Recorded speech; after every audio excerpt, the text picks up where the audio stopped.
বাংলাদেশ টেলিযোগাযোগ নিয়ন্ত্রণ commission BTRC সাম্প্রতিক ড্রাফট টেলিকম নেটওয়ার্ক ও লাইসেন্সিং রিফর্ম পলিসি 2025 উদ্যোগে বিষয়টি বাংলাদেশ জাতীয় দল বিএনপির দৃষ্টিগোচর হয়েছে। এই উদ্যোগ প্রশংসনীয় হলেও আমরা এই মুহূর্তে এই ধরনের একটা জাতীয় গুরুত্বপূর্ণ ক্ষেত্রে তড়িঘড়ি করে সিদ্ধান্ত গ্রহণ করার বিষয়ে আমাদের উদ্বেগ প্রকাশ করছি।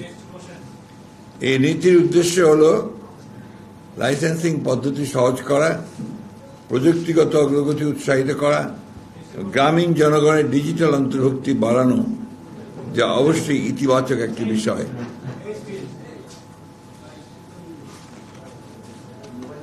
তবে খসড়া নীতিমালাটি বিশ্লেষণ করে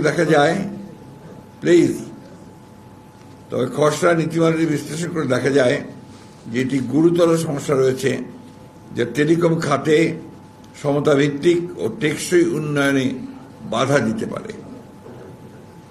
বিএনপি গঠনমূলক মনোভাব নিয়ে এই খসড়ার সম্ভাব্য দুর্বলতা, অস্পষ্টতা এবং বড় মোবাইল অপারেটরদের পক্ষে অধিক সুবিধা পাওয়ার কিছু ধারা তুলে ধরেছে, যা ছোট ও মাঝারি ব্যবসা প্রতিষ্ঠান এবং স্থানীয় উদ্যোক্তাদের ক্ষতিগ্রস্ত করতে পারে।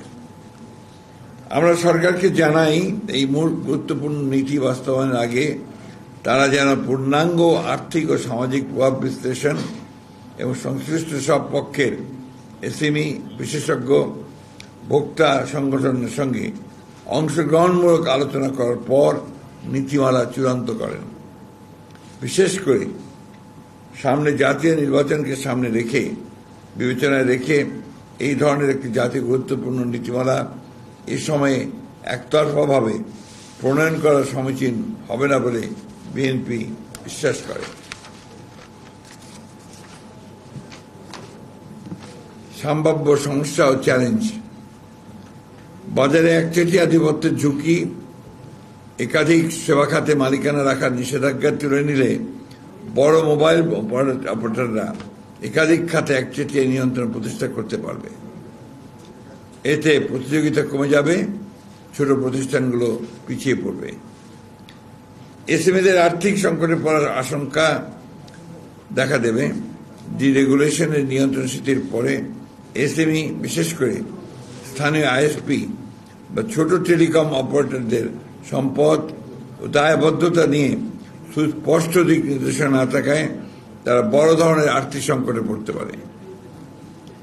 বিদেশি মালিকানার অনির্দিষ্ট সময়সীমা, বিদেশি বিনিয়োগকারীদের জন্য মালিকানার সীমা নিয়ে অস্পষ্টতা আছে, যা বিনিয়োগ নিরুৎসাহিত করতে পারে এবং খাতের স্থিতিশীলতা বিঘ্নিত করতে পারে। 2. অস্পষ্ট ও অনির্ধারিত বিষয়: ক্রস ওনারশিপের ফাঁকফোকর, উলম্ব ও সমান্তরাল মালিকানার বিষয়ে পরিষ্কার ব্যাখ্যার অভাবে বড় কোম্পানিগুলো আরও বাজার দখল করে নিতে পারে।